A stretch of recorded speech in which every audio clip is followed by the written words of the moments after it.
how did it feel when Minnie Jean was kicked out? Good question. We felt really good that she started beating kids up.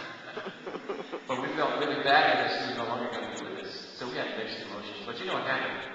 We had all signs present on violence, right? And we were pushed to the edge all the time. We were always on the edge of violence. Somehow we resisted. But one day, Minnie Jean just couldn't do it. She was in the cafeteria. And some kid sitting there, as she began to walk behind me, pushed his chair back to impede her progress. He just blocked the way. Okay. And she stood there. And you could see the anger rising. You could see a decision-making going on. She may take a while, but she was making the decision. And all of a sudden, she upended that tray of food on you. She just covered it with her lunch. Some people refer to it as the chili incident, but Minnie Jean herself would tell you if she were here, it wasn't just a chili. Oh no, it was a chili, but it was the jello, the milk, the salad, the roll, all of it. I mean, when she decided to go, it was whole hog. Well, the next day, somebody upended food on her, and then, as some of you might say, it was on. Oh yeah. And so, she decided to fight. Now, when Minnie Jean decided to fight, I mean, things really changed. Now, the school officials said to her, "We're kicking you out for your own safety and well-being." That was the official pronouncement. My own private assessment, I think they kicked her out for the safety and well-being of those white kids who were now beating up. Okay? I wouldn't want to tangle with that woman. Minnie Jean knew how to fight. I mean, I certainly didn't know anything about fighting. So, by the way, I was often in a situation where fights were imminent, but I would run. And I am here to attest to the fact that running is honorable. Okay? You don't have to stand there and defend your honor or your manhood or womanhood. No, you can run. And I recommend running. Oh yeah, got that? Run. This guy said, "Oh, I'm not sure. Because he's got a good teeth. Okay. That's what happens when you punch your hand hurts instead of bandage. So, question. Yes.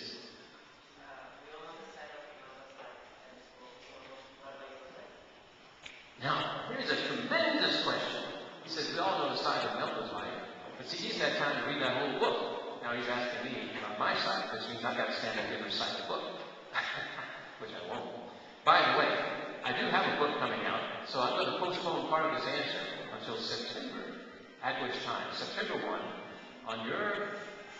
in your local bookstore or on your Amazon website, you will find a book written by one Terry Roberts, which is entitled Lessons from Little One, September 2009. And you will get at least one other story. You know, there are 9 stories. Absolutely right. And also on August 25, a book by Carlotta Lanier, another one of the 9, will be available. And it will be, as I said, released on August 25. And the name of her book, A Mighty Long Way. A Mighty Long Way. So there will be 3 of the 9 stories available. And Minnie Jean is actually working on a book too. Her book, I'm not quite sure what stage it's in, but very shortly it will be available. So there'll be 4. I'm going to try and persuade the other members of the 9 to write the story too, because they're all different. All the stories are different. And would make for a wonderful collection, 9 books. And then you might add Daisy Bates' book, and that would make it 10. She has a book already. It's called The Long Shadow of Little Rock. It was published many, many years ago. So, yeah, there's a lot to read. 2 books a week. All right. How about that? We're down 2 books. 3. But, okay. Let's keep it going. I love to read. Yes. Stand right up. Have I encountered racists recently? Yeah, they're all over the place. Yeah, they're all over the place. They're probably some in Chicago. I haven't made their acquaintance yet. A woman asked me once, we were talking about this business, and she said, "Surely, Terry Roberts, you don't bump into that stuff anymore." As if somehow I'm exempt, right? No, let me tell you a story about what happened to me in Pasadena a few weeks ago. My wife and I are avid tennis players. We love tennis. We're always on the courts. We have membership in a place called the Caltech Athletic Club, which gives us access to the Caltech courts. So we're out there on one Sunday morning. We're on court 6. Now, it's very important to realize that we're on court 6 because there are 8 courts in groups of 2. 1, 2, 3, 4, 5, 6, 7, 8. So we're playing on court 6. And all of a sudden, I see this young white kid coming toward the courts. I don't think much about it, you know. I do make a note of the fact that he's in the area, just in terms of monitoring what's around, you know. This age of terrorists can't be too careful. So, in any case, he approaches the courts. He bypasses 1 and 2. He bypasses 3 and 4. He goes by 5. He comes where? Court 6. That's where we are. He comes to court 6. He's like a magnet, okay? And then he comes to the chain link fence. Leans in and he says, "Hey! You have a card?" Oh. Oh. You know, right away, I'm triggered.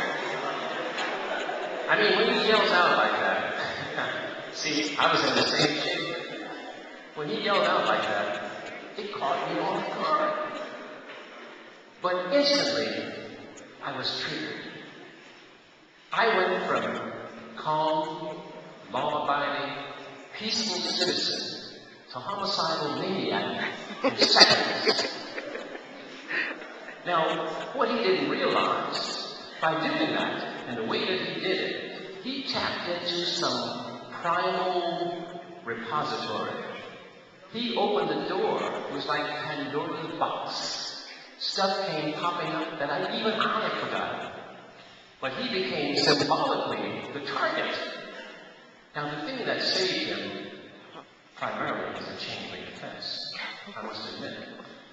But another thing was operating too, and that is my own internal mechanism, which I employed instantly when I realized I'd been triggered. And that internal mechanism was designed to lower my temperature gauge, to calm down, to return to a level of reason and rationality.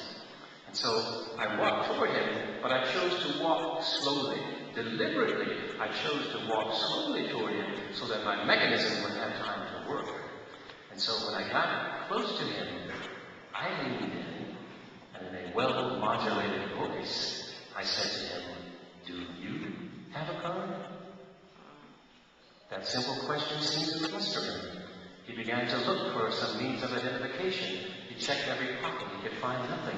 Finally, he pointed to his jacket, which had Caltech Athletics. I reminded him that those jackets were on sale at the Caltech student store. Anybody could buy those. But I said, "I'm going to take you out of your misery. I'm going to accept your authority. However, before I show you my cards, and we do have them, before I show you the cards, I would like to let you know that it would have been preferable had you come and introduced yourself by saying, 'Good morning. My name is,' whatever your name is. I am in charge of the responsibility of making certain that all players on these tennis courts are bona fide club members. At which point, I would have gladly shown you our cards, and it would be over. But now, it has become an incident. And what I want now is for you to go back to court 1 and check the identification cards of all the players on court 1. I want you to do the same on courts 2, 3, 4, 5, 7, and 8. I will watch to make sure this happens."